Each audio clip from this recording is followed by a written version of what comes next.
on in, Chris. But now it's pretty obvious from these large demonstrations all over Iran that these elections were held in a fraudulent way, and we are a beacon of hope for freedom and democracy around the world. And one thing we've always stood for is free and open elections.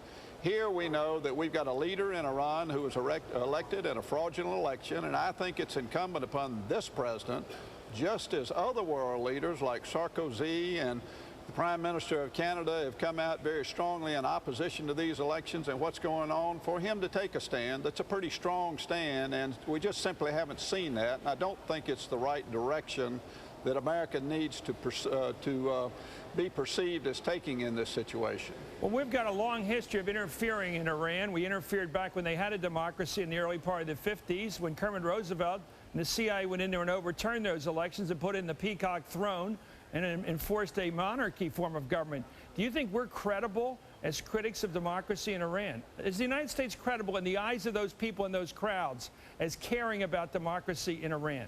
Oh, I don't think there's any question but what we are. You know, they don't have to agree with us on everything. The people that are marching in the streets are not marching in a pro-American way. They're simply marching in a protest of an election that was stolen from them. And as Americans, we ought to be willing to stand up and say, hey, these people are right, and they ought to have a free and open election in Iran, irrespective of whether we have disagreements with them on a major scale on other issues. But certainly we have credibility.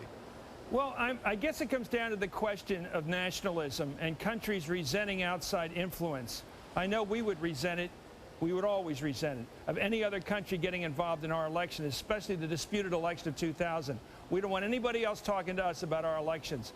Khrushchev back in '60 wanted Kennedy to win, but he didn't say a word because he knew it would help Nixon. Wouldn't it help Ahmadinejad for us to say, we really don't like the results of your election, we would have preferred if Mousavi had won? Well, you know, that's not the point. Why isn't it? Because from the point of view over there, won't they be saying, hey, you Americans are rooting for the opposition because Ahmadinejad doesn't like you guys? Well, I don't know that anybody was rooting for the opposition. I guess you could say that we would have preferred for the other guy to win, but we don't know that he would have been any different. But the point of the matter is that the Iranian people ought to have the right to a free and open election. They didn't have that. They ought to have the right to choose who they want. And we're not meddling by simply saying that these elections were not conducted in a free and open and democratic manner. They advertised them to be that, but it's pretty obvious that they weren't. And for the United States president to be silent on this, Chris, while other leaders are speaking out, I think puts us in a position of saying, well, you know, we're just going to go along with whoever gets elected over there, and that's just not right. What do you make of the president's concern that our history over there, he's voiced this in the Cairo speech, that our history over there of getting involved with Kermit Roosevelt and the CIA, overthrowing their elections back in the 50s, getting rid of their democracy when they had one, gives us such a bad reputation in that country that if we go in there now, it'll look like we're just trying to grab influence in Iran again to our advantage, to get the oil back, to get the influence back we had there under the Shah.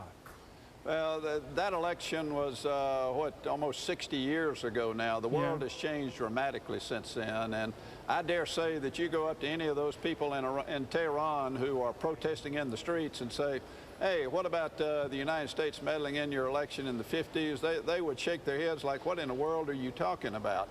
That's not what they're protesting about. These folks are protesting an election that was stolen from them last week. And that's why it's so critically important that America speak with a loud and clear voice in support of free, open, and democratic elections.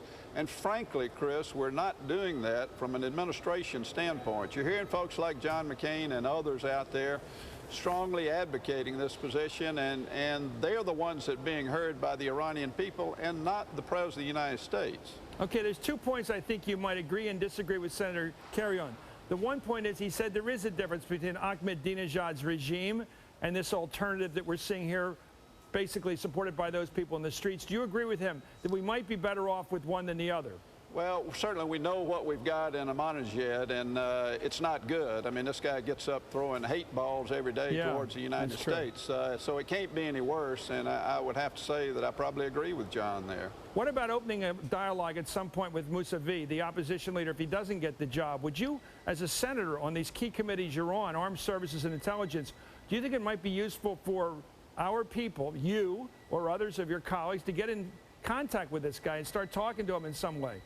Well, I'm not sure what benefit that would be if this guy's going to keep getting squashed in elections and his voice not allowed to be heard. I'm not sure what the dialogue would be. Here's what I do think, though. Well, they talk to you. I mean, other leaders from other countries talk to opposition leaders in this country all the time to get a feel for this country. Well, here's what I think, Chris. I think for us to open a dialogue with Ahmadinejad now would be absolutely the wrong thing to do because, you know, we know this guy has been elected with a fraudulent election process. So, you know, is our president going to have a dialogue with a guy that we know was elected in an election that was stolen from somebody else? I don't think that's right. Now, whether we ought to talk to the other folks or not, I guess is a matter that the State Department will have under consideration shortly.